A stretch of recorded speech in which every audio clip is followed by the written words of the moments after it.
Have to mow these lawns today. Ugh. Intro, please.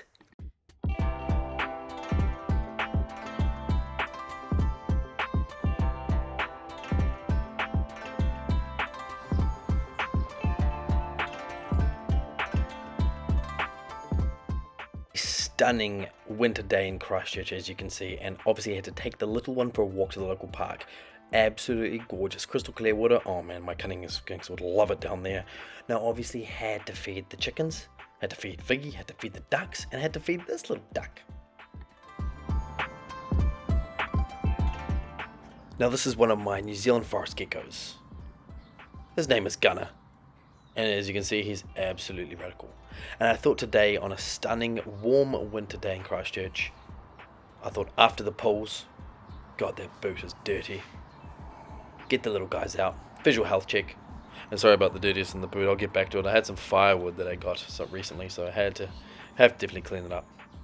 But if you can see, as I'm driving back, you can see the mountains in the distance. Gorgeous day. So back to Gunner. Gunner is a forest gecko. These guys are nocturnal by trade, meaning that they spend most of their time... Oh, what's that black little devil doing nearby? Gotta keep an eye on her. Anyway. Oh, here we go. Classic. Yep. Let them in, let them out. They can't make up their minds. Anyway, guys, I digress. The New Zealand forest gecko. Native to New Zealand, endemic to New Zealand, only found in this part of the world. This guy is a youngling, and as you can see, their camouflage is absolutely stunning.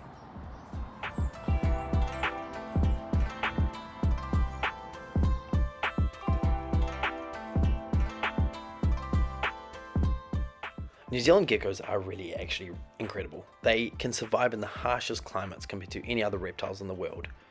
It could be a super cold day and these guys are still out and about. They're really easy to look after. You don't need to do anything in regards to temperature.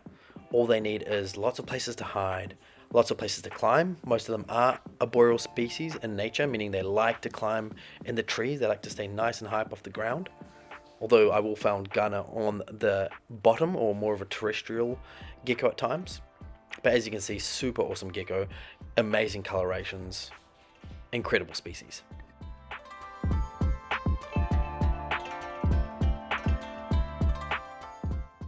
Now, as it's a sunny day, I need to get these guys outside. They are currently spending inside in winter, and during the day they're outside while I'm home, getting as much natural sun as they can until spring. Then they'll go outside full time. Oh, Jesus. Oh, near miss there. That was a little bit scary. Now here I am trying to sneak up onto the adults that are kept in this outdoor enclosure. Now these guys should be kept outside naturally. They live outside, they live in our climate, they're acclimatized to our climate. Oh, there's Godzilla. We'll check him out later. These are some of the youngling green geckos. Absolutely incredible. These species are so stunning, so vivid, incredible that they can live in our environment. Oh, honestly, I had to check up on the Cunninghams Kinks, obviously, and honestly, Dapple and Dimple always giving me the side eye. I started this isopod breeding colony a couple of days ago, and it's going pretty well. Let's have a look. Let's have a look, see if we can get... Oh, yeah, there we go. Oh, yeah, it's going well.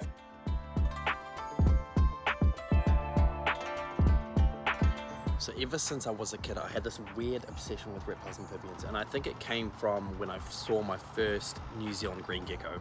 And I finally, all these years later, got a first one, Godzilla. Now, Godzilla, I have the hugest soft spot for him just because this has been a dream for me to keep native New Zealand geckos in captivity, and I guess nothing's changed since I was a kid when I first had that awe moment when I saw my first ever New Zealand green gecko. It just really developed. The passion and the enthusiasm and the obsession really developed from there, where I went from fish tanks to turtles to skinks, and all these years later, you know, I had a bit of a sabbatical where I didn't have anything for about 5 to 7 years, and that's simply because of traveling overseas and did my OEs. But now being grounded in New Zealand, you know, starting a life, buying a house, finally having the space to build that dream reptile room and have these native species in captivity is absolutely incredible. And to be honest, like I said, Godzilla is my first ever northern green gecko, and he is gorgeous. I mean, look at his colorations. I think it's probably the most vivid colored northern green with those gold stripes down the back, whereas my other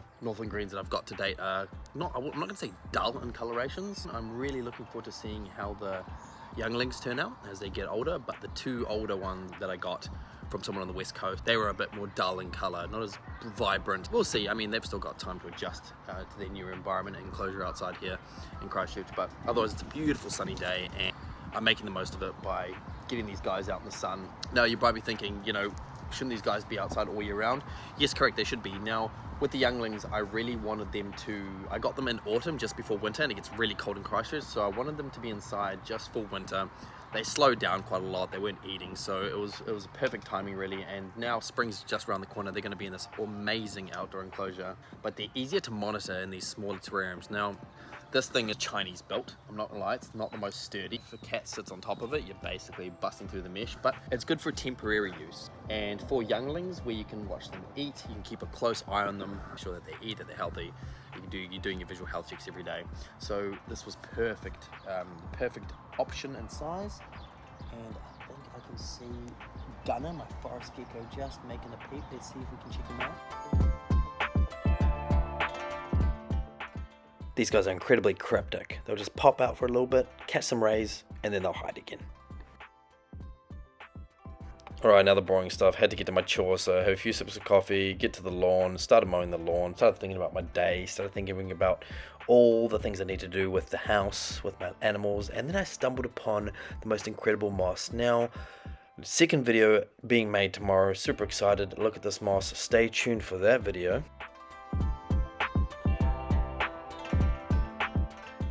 Thought I'd get out there and catch a fly for some of the frogs. The tree frogs are out and about, they're hungry. Yeah, got that sucker. Even Figgy wanted a part of it.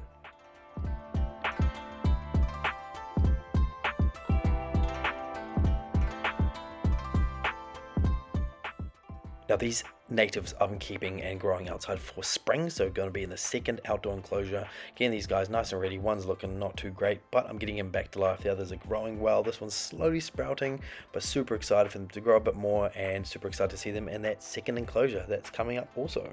Now what I'm making here is not food for myself, not lunch, not breakfast. It is for my Cunninghams Kinks. Now like blue tongues, they are omnivores, meaning that they'll eat fruit, they'll eat mescaline greens, they'll eat blueberries, strawberries, they'll eat insects like locusts, crickets, mealworms, scrambled egg. I'll try and give them a constantly varied diet, but these guys are super hungry, they eat a lot, very voracious eaters, and very demanding. So right now, I've got Dimple and Dapple, a pair of Cunninghams Kinks. Now these guys are social animals, which is really, really cool. They live in communities and they're really, really skittish, meaning that I had to be super still just to get these guys on camera, and it was worth it.